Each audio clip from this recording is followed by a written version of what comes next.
Welcome to MMO Grinder Sidequest, where I take a look at early open or closed betas, subscription trials, and simpler titles, giving you a quick first impression. Today I'll be looking at Spellbreak, not to be confused with the browser-based game Starbreak. Spellbreak is the latest in the MOBA boom moved on to Battle Royales now genre. So why play this over your radical Warzone PUBG Night realm? My first introduction to this game was a trailer in some Nintendo mini direct that seemed to showcase nothing about the game or exactly what it was even about. I first downloaded it on my Switch, went through a pretty involved tutorial that taught me about magic mechanics and the targeting system that gave me Smite vibes. Adding in the flight system, I still wasn't entirely clear on what kind of game this was. Then, thinking it might be something MOBA-like, I jumped into the first match and went, "What? Oh no." Well, let's get a few things out of the way first. The game's aesthetic is definitely high fantasy and colorful, but it's a bit more grounded and realistic than Fortnite's misproportioned wackiness. Well, as realistic as a game about battling wizards can be, I suppose. Spell effects get the job done, and the environment is sprawling and vast, littered with ruins, and more than just a grassland biome, depending on where you drop. Musically, the game follows suit. Of course, if you know anything about the Battle Royale genre, the music you'll get will be what you hear in the opening menu screen, in the loading and drop sequences, and that's about it. Silence is standard for the genre, but sound work is bombastic enough to carry the weight of some of these stronger spells. Of course, now that we know it's a Battle Royale, what sets it apart and what makes it the same? First, the similarities. You choose a point to drop from as everyone in the match falls from the sky to choose a landing point. At this point, you can scrounge around for chests and loot that'll upgrade your abilities, and each item has a color quality that makes higher tiers objectively better than the previous. Your health is displayed in green for health and blue for armor, both of which can be restored, but if you're drained of all health, you'll lose the match where you can either spectate or quit and join a new queue. The last player standing wins. The basics of the genre out of the way, Spellbreak is still among one of the more unique offerings beyond merely its setting. Your basic magic casting ability is more or less guns equivalent on occasion, but the addition of elementalism and combining magic make this a bit more unique than who got best gun. Fire launches fireballs that'll explode like rockets. Ice fires a long-range arrow you can use to snipe other players. And lightning and wind can rapid fire like an SMG. Still, there are a few spells that don't exactly have a first-person shooter equivalent. Toxic, for example, while still having a shotgun-style spread, more fans outward and arcs downward, leaving a dot on whoever it hits, making it a preferred meta choice for a lot of players, it would seem. Earth renders the ground ahead of it for a long, thin, but high-damage shockwave, but it won't affect flying opponents. Since the whole game is based around magic, you won't have to worry about ammo, but you do have a pretty limited mana pool.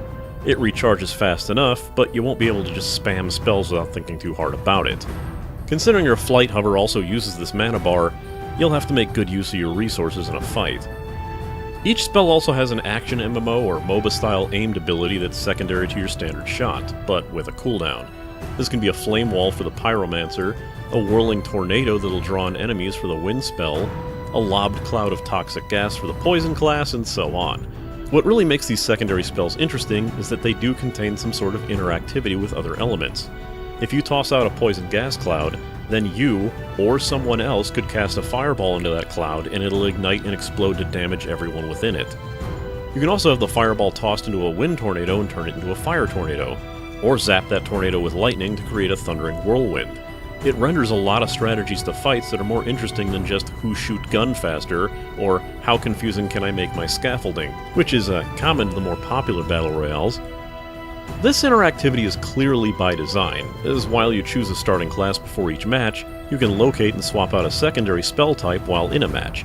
However, the secondary is the only spell type that you can swap.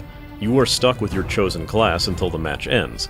In turn, choosing a specialty class will grant you additional powers for that spell set. Pyromancers are able to inflict a burn dot on enemies that they'll hit directly, and the splash damage of that fireball is twice its usual range. Ice mages can loose a fully charged ice arrow and leave behind a slick trail, which they can skate on to move quickly through areas. It's more than just guaranteeing you start with a spell that you like. When starting a match, you have a gauntlet imbued with your chosen spell in its base quality, and that's it. The goal is to scour around the map looking for upgrades to your primary as well as any high-quality secondaries. You can equip boots to run faster, belts to allow you to an armor bar, and an amulet to allow you to get a higher mana pool. You'll also equip anything that you don't have, auto-upgrade it if it's an improvement to what you already have on, and be asked to swap secondaries if you try to pick up an unequipped spell when you already have one. Beside the standard of armor and healing items, you'll also have one more slot for movement skills. These are cast with shift and vary greatly, from basic teleports and a quick dash, to being able to reverse your position in time, turn invisible, or mark all enemies within a given range. A popular choice seems to be the Flight rune, which will have you speed away in flight for a decent amount of time. These also have a hefty cooldown. Beyond the Battle Royale mode, there's also a Team Deathmatch styled mode, which, as bad as I am at Battle Royale games, is a welcome addition, as you'll respawn infinitely until the match is over. Oddly though, it seems like a game mode that the community is pretty confused at how they're supposed to play, as my one time in a match, I kept getting killed by my own teammates, as if they didn't understand what mode they were playing, or why we were all marked with a blue dot invisible to each other from across the map. Maybe it's some weird idiotic meta to clone high-level gear for other players, but who knows. I'm gonna probably have to start yelling at people the next time I play it.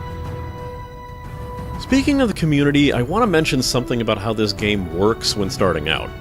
If you follow my Twitter, @ChaosD1, since I'm wagering you don't, you might have noticed my utter surprise when I ended up winning my first match. Knowing how genuinely bad I am at this genre, I had my suspicions, even if this game was a bit more in my wheelhouse in how I was to play it. So it still came across as very sus. Especially since I managed to win or place very high in the next few matches. So I searched the Spellbreak hashtag and wow, there are a lot of I won my first match posts. I was right to be suspicious. They bot-load your first few matches and the bots barely even try to win. I found it immediately disheartening, as I'd seen this happen in more than a few multiplayer games, where they'll load your starting matches with pathetically easy bots, disguise those bots with legit-sounding usernames instead of making it clear that you are fighting against AI players. This instills a false sense of confidence in you, and the second you're released into a real game, you'll get destroyed in 5 seconds after you land, now that you're up against actual human beings. I hate when games do this, and I never came across a Battle Royale game that did. Well, maybe I have before, but this is the only one I felt like I had a real handle on for a bit, until I was proved very wrong. While it seems that something like this might be done to ease players into the idea of how the matches will play out, if I can go conspiracy for a bit, note that I just mentioned the hashtag for the game on social media was flooded with I won my first match. Doesn't it seem like they lie about bot loading for your first matches to make people not only promote their false victory and advertise the game in turn, but also instill enough confidence in these players that they might start paying for things, thinking it's a game that they could really get into, because the game made them think they're better at it than they actually are. Maybe I'm cynical, but I sure am bitter regardless. I think I'll stick with deathmatch mode. I do find playing against real players pretty damn tough, as they tend to fly around effortlessly, pepper me with damage before I realize what's going on, and dodge and juke my attacks. I did say I suck. I also see a meta forming, even pretty early on in this game, as players really seem to like using toxicologists. That spread shot dot poison pool combo for the basic attack is a stupidly powerful triple threat. I bet I don't even need to tell you how the cash shop works, if you're even remotely familiar with Battle Royale trends. Battle Pass? Check. Rotating shop of cosmetic items that change the look of your character and drop effects, or adding emotes? Check. Timed exclusivity for these skins, emotes, and battle passes that exploit FOMO? Check. The only thing I find annoying is that costumes are listed as outfits, but they're basically character skins like from Fortnite. You can't mix and match the looks, you're basically paying for a different model. Maybe it's my familiarity with the aesthetic of MMOs, but it really feels like you should be able to customize these characters instead of just buying a whole preset model. So, yeah, basically it's still Fortnite. So I guess I haven't found what I would consider my Battle Royale, and at this rate I probably never will. It's really not the genre for me, but I really appreciate the differences that were showcased in this game. I don't know if it has potential to be one of the big three, since I'm pretty sure Fortnite, Warzone, and maybe Apex or PUBG, depending on who you ask, will have that on lock. But let's hope Spellbreak carves out its own niche and finds an audience, since it's nice to see someone take a few risks with the genre. As few risks as there are here. This has been an MMO Grinder Sidequest, and it's time I logged out.